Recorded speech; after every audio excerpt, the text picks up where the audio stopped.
कपड़े धोने वाली बहू। शादी के पहले से ही विभा को कपड़े धोने का बड़ा शौक था। कभी नल के नीचे तो कभी तालाब के पास। अरे मेरी नीली वाली लुंगी नहीं दिख रही है।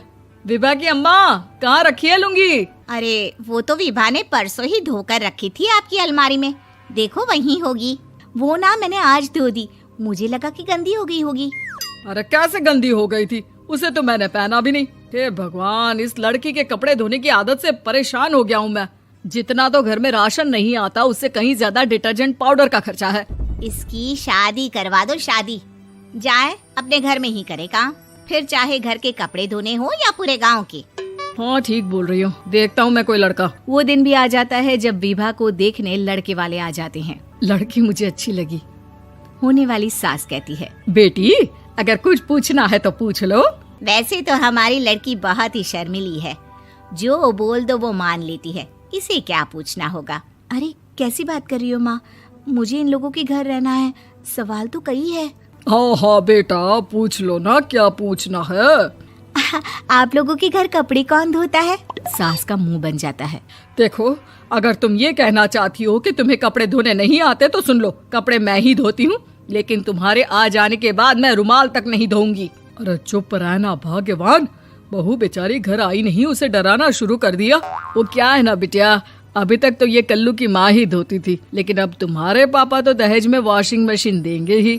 तभी विभा की माँ बोल पड़ती है, सवाल भी पूछा तो क्या। वैसे भाई साहब, मशीन की तो फिर भी कपड़े धोने की कैपेसिटी होती है। मतलब जो बिटिया दे रहे हैं ना विभा, इसे कपड़े धोने का बहुत शौक है। ये आप लोगों के क्या, आस पड़ोस गांव मोहल्ले सबके कपड़े धो दे और उफ तक ना करे। बाहर देखा नहीं आपने कितने कपड़े सूख रहे हैं? सब हमारी बिटिया ने ही तो धोए हैं। बस भी करो ना माँ, शर्म आ रही इतनी तारीफ सुनकर। और तो और एक दाग निकाल कर दिखाओ तो मान जाओ। हाँ अच्छा अच्छा, माफ करना बेटा, मैंने गलत समझा।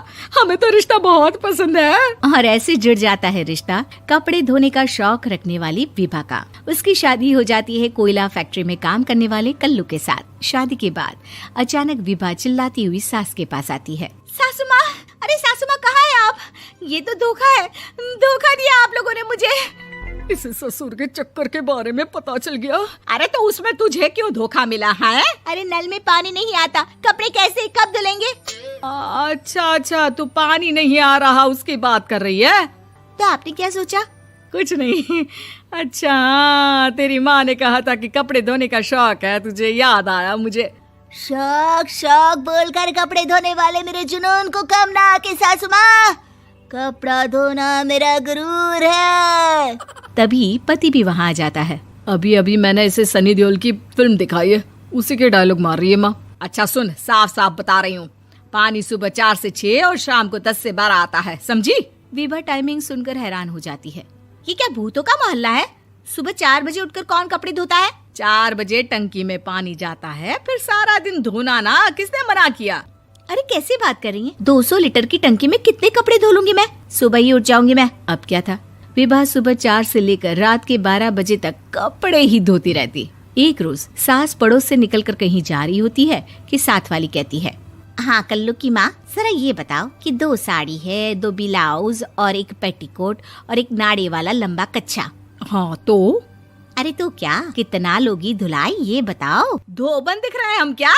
हमारे पति सरकारी नौकरी से अभी अभी रिटायर हुए हैं और बेटा सुपरवाइजर है कोयला फैक्ट्री में। धोबन समझ रखा है हमें।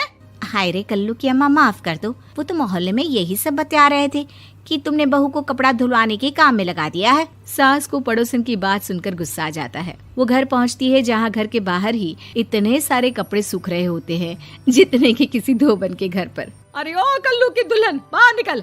माँ जी यहीं आ जाओ, बाथरूम में चादर धो रहे हैं हम। अरे अभी हम धोते हैं, तुमको बाहर निकलो। ये आस पड़ोस वाले बोल रहे हैं कि हम बहू से कपड़े धुलवा धुलवा कर उसे कपड़ा धोने वाली बना दिए हैं। अरे छोड़ो ना माँ जी, किन लोगों की बातों में आती हो? आस पास के लोगों का तो काम ही होता है कि वो किसी तरह सास बहू को लड़ा दे। बहू सारे घर के कपड़े धोती है, ये क्या कम है? बोलिए। सास को भी लग जाता है कि वो बहू का ये सनकीपन नहीं छुड़वा सकती, इससे अच्छा है कि खुद ही चुप हो जाए।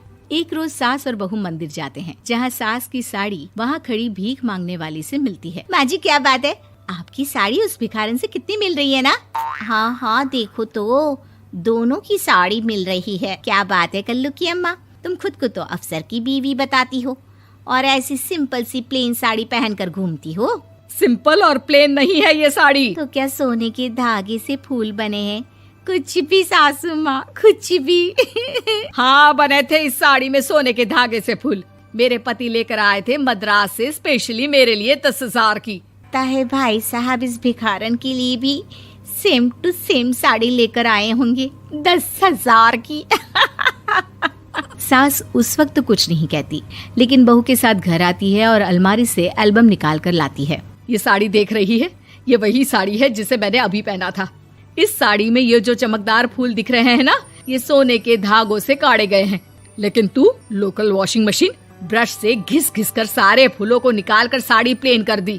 मुझे माफ कर दीजिए सासू माँ। और तो और, जब मैंने तुझे तेरी गलती के लिए कुछ नहीं कहा, लेकिन तूने तो सबके सामने मेरा मजाक ही बना दिया। क्यों? बहू को समझ में आ जाता है कि अब से उसका कपड़े धोना बंद।